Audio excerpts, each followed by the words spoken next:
and welcome to my YouTube channel Learn English. My name is Mina Hill and I am your English teacher, and in this video we will talk about simple present tense. Present indefinite tense. आज हम बात करेंगे present indefinite tense की। Present indefinite tense को simple present tense भी कहा जाता है, ठीक है। लेकिन बहुत से स्टूडेंट्स को नहीं पता होता कि हमने टेंसेस कैसे यूज़ करने हैं और हमने टेंसेस में बात अगर करनी है तो कैसे करनी है। तो उसके लिए मैं आपको बताऊंगी कि आपने इसकी पहचान उर्दू के सेंटेंसेस से करनी है। उर्दू फिक्रात के आखिर में अगर ता है, ती है, ताहो वगैरह आता हो तो आपने ये बात अपने जहन में रखनी है कि वो सिंपल प्रेजेंट टेंस है, क्योंकि बहुत से स्टूडेंट्स ऐसे हैं जिनको टेंसेस के बारे में बिल्कुल भी नहीं पता और उनको ये नहीं पता कि हमने टेंसेस को लेके कैसे चलना है। तो इस वीडियो में आज हम यही बात करेंगे कि सिंपल प्रेजेंट टेंस को आपने कैसे यूज करना है और कहाँ पे इसका इस्तेमाल करना है। इससे आप ये होगा कि आपकी बेसिक्स स्ट्रांग होगी और आप अच्छे तरीके से इंग्लिश बोल सकते हैं। जैसा कि मैंने आपको अभी बताया कि सिंपल प्रेजेंट टेंस की पहचान क्या है। उर्दू फिक्रात के आखिर में ता है, ती है वगैरह आता हो तो वो हमारे पास सिंपल प्रेजेंट टेंस होता है। अब मसला ये खड़ा होता है कि हम सिंपल प्रेजेंट टेंस को कहाँ पे यूज कर सकते हैं। अब जैसा कि फॉर एग्जांपल, मैं खाना खाता हूँ, वो स्कूल जाती है, हम रोजाना काम पर जाते हैं। तो इन सारे सेंटेंसेस के लास्ट पे ता है, ती है वगैरह ही आ रहा है। तो यहाँ से हमें ये पता चला कि ये हमारे पास सिंपल प्रेजेंट टेंस है और हमने सिंपल प्रेजेंट टेंस में ही इनको लेके चलना है, ठीक है। अब हमारे पास आता है सिंपल प्रेजेंट टेंस का इस्तेमाल। अब simple present tense is used to express habits, general truths, repeated actions, unchanging situations और daily routine. For example, I smoke, ये एक हैबिट है, स्मोक करना एक हैबिट है, ठीक है। तो उसको आप सिंपली कहेंगे I smoke, simply just habit बतानी है आपने, तो उसको कुछ भी नहीं, सिंपल आपने यूज करना है। I work in London, unchanging situation, ठीक है, उसमें हमने इसको यूज करना है। अब हमारे पास आता है जनरल ट्रूथ्स, जो हकीकत पर मबनी हमारे पास बातें होती हैं, उसमें हम यूज करते हैं सिंपल प्रेजेंट टेंस। क्योंकि देखें, sun rises in the east, सूरज मशरिक से निकलता है, सूरज हमेशा मशरिक से ही निकलता है, ये एक हकीकत है। इसलिए हम सिंपल प्रेजेंट टेंस को जब भी हमने कोई हकीकत पर मबनी बात करनी होगी तो हम सिंपल प्रेजेंट टेंस को ही यूज करेंगे। अब देखें जनरली सिंपल प्रेजेंट टेंस कहाँ कहाँ पे इस्तेमाल होता है। Generally simple present tense is use to indicate an action which happens. अब ये इंडिकेट करता है एक एक्शन को, कब होता है वो, या तो वो हमेशा होगा या कभी कभार होगा या हर रोज होगा या वो डेली होगा, ओकेजनली होगा, समटाइम्स होगा, रेयरली होगा, फ्रिक्वेंटली, नाउअडेज। फॉर एग्जाम्पल के अब आप क्या करते हो, मैं रोजाना स्कूल जाती हूँ, ठीक है, ये रोजाना आपका काम होता है, आप रोजाना स्कूल जाती हैं, तो ये आपका डेली रूटीन में आ जाएगा। तो इसको भी आप जो सा है सिंपल प्रेजेंट टेंस में ही यूज करेंगे। और अगर आपने हर दिन अगर आप कोई काम करती हैं, अगर आप कभी कभार कोई काम, फॉर एग्जाम्पल अगर आप हफ्ते में एक बार पार्क जाती हैं, ठीक है, तो आप हफ्ते में एक बार पार्क जाती हैं, लेकिन ये आपकी रूटीन है, आप हर हफ्ते जाती हैं, तो इसका मतलब है कि आपकी ये सिंपल प्रेजेंट टेंस में ही यूज होगा। मैं रोजाना पार्क जाती हूँ, जाती हूँ, इससे भी आपको पता चलेगा कि आपका सिंपल प्रेजेंट टेंस है, क्योंकि आखिर में जाती हूँ आ रहा है, ठीक है। तो इधर से आपने ये चीज देख लेनी है। अब हमारे पास आता है सेंटेंस स्ट्रक्चर। अब हम ये सोचते हैं कि हमने सेंटेंस कैसे बनाना है, ठीक है। तो उसके लिए मैं आपको बताऊंगी। सबसे पहले हमारे पास आएगा subject plus first form of verb plus object. अब सब्जेक्ट क्या है? सब्जेक्ट काम करने वाले को कहते हैं, जैसा कि he, she, it, they, you, I, we, ये सारे हमारे पास सब्जेक्ट होते हैं, ठीक है। और first form of verb, first form of verb कौन सी है?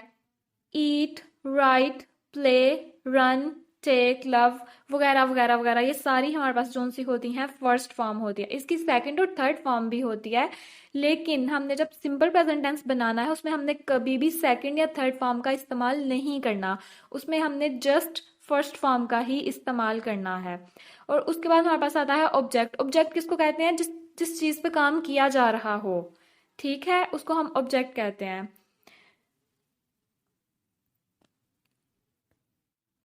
अब सेंटेंस स्ट्रक्चर को यूज करते हुए हमने सेंटेंस बनाना है। सबसे पहले हमने क्या करना है, जो हमारे पास ही शी इट होता है उसके साथ एस या फिर ई एस का इजाफा होता है। ये हमारे पास एक रूल है सिंपल प्रेजेंट टेंस का, ठीक है। ये हमारे पास सिंगुलर फॉर्म होती है, ठीक है। इसमें हमने एस या फिर ई एस का इजाफा हर सूरत करना होता है। For example, he rights, she Yeats, it happens. हम कभी भी ही राइट नहीं लिख सकते, ये हमारा गलत हो जाएगा, ये सही नहीं होगा। शी के साथ शी ईट, ईट अगर हमने लिखा एस ना डाला तो ये हमारे पास गलत हो जाएगा। तो आपने इस चीज़ का हमेशा ध्यान रखना है कि जहां भी हमारे पास सिंपल प्रेजेंट टेंस हो और हमारे पास ही शी इट आ रहे हों, तो हमने ये चीज़ ध्यान रखनी है कि एस या फिर ई एस का इजाफा ज़रूर करें। बहुत से स्टूडेंट्स ये मिस्टेक्स कर देते हैं जिसकी वजह से उनका सेंटेंस गलत हो जाता है, और बहुत दफ़ा स्टूडेंट्स को फिर मार्क्स भी नहीं मिलते इस चीज़ के, क्योंकि उन्होंने सिर्फ इसकी वजह से मिस्टेक कर दी होती है। तो ये बहुत माइनर सी मिस्टेक्स है जिसको स्टूडेंट्स समझते हैं कि इसका तो कोई नहीं है, ये इसका तो कोई है ही नहीं है, हमें नुकसान या फ़ायदा, ये हमारे जहन में रह जाएगी। लेकिन जब हम बोलते हैं तेज तेज से इंग्लिश में तो वो हमें नहीं समझ रहती और फिर हम उसको बोलते ही नहीं है। तो इस चीज़ की आपने बहुत ज़्यादा प्रैक्टिस करनी है। अब एस और ई एस का इस्तेमाल करते हुए हमारे पास सिंपल प्रेजेंट टेंस की कुछ एग्जांपल्स हैं। देखें, जैसा कि he thanks me, she tries very hard, she understands English, he goes to school every morning, he loves to play cricket, it smells very delicious. इसी तरह आपने भी कुछ एग्जांपल्स बनानी है और फिर आपने देखना है कि आपकी एग्जांपल्स ठीक हैं। अब हमारे पास मज़ीद कुछ एग्जांपल्स आती हैं, जैसा कि वी गो टू स्कूल। यहाँ पे हमने गोज नहीं लिखा, ई एस का इजाफा नहीं किया, क्योंकि यहाँ पे हमारे पास वी है। ई एस का इजाफा हमने सिर्फ ही शी इट के साथ ही करना है। We go to school, they speak English, I run every weekend, I like ice cream, my son lives in London, we play tennis every morning, we walk slowly. तो आपने इन एग्जाम्पल्स को अच्छी तरह देखना है और आपने खुद भी कुछ एग्जाम्पल्स बनाने की कोशिश करनी है, और फिर आपको पता चलेगा कि सिंपल प्रेजेंट टेंस को कैसे यूज़ किया जाता है। इसी तरह आपको समझ आएगी, आपने बार बार प्रैक्टिस करनी है तो ही आपको समझ आएगी। अब हमारे पास आता है डू और डज का इस्तेमाल। Do and does are used when we want to ask yes और नो क्वेश्चंस। हमने जब भी क्वेश्चन करना हो तो हम डू और डज को इस्तेमाल कर सकते हैं सिंपल प्रेजेंट टेंसेस में, जैसा कि वी यूज डू और does depending on the subject. जो जब हम यूज करते हैं डू और डज को, तो वो हमेशा सब्जेक्ट पे डिपेंड करता है, मतलब काम करने वाले पर ही डिपेंड करता है।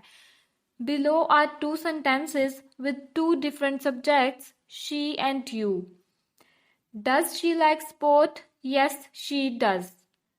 हम ही शी इट के साथ हमेशा एस या एस का इजाफा करते हैं, तो हम शी के साथ डू नहीं करेंगे, डज करेंगे, ठीक है।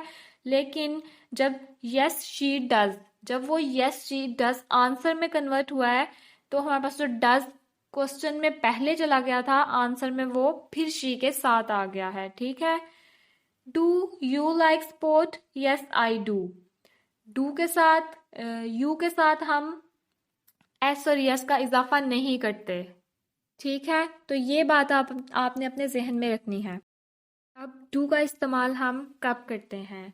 We use do when the subject is I, you, we और they. For example, do I know you? Do you come from England? Do we have to cut the grass? Do they want to come with us? So ये examples हैं do के साथ, तो आपने इनकी भी practice करनी है। अब हमारे पास आता है डस का इस्तेमाल। We use does with third person singular pronouns when the subject is he, she और it. For example, does he work with you? Does she go to school? Does it snow in winter? So ये हमारे पास simple present tense था। आपने सारे sentences जो भी आपको बताए गए हैं पूरी वीडियो में, आपने उनकी प्रैक्टिस करनी है और उनको यूज़ करना है, इस्तेमाल करें उसको, अपनी डेली रूटीन बनाएं सिर्फ सिंपल प्रेजेंट टेंस यूज़ करते हुए। तो आपकी अच्छी प्रैक्टिस हो जाएगी और आपको बिल्कुल अच्छे तरीके से समझ आ जाएगी कि आपने सिंपल प्रेजेंट टेंस का इस्तेमाल बेसिकली करना कैसे है।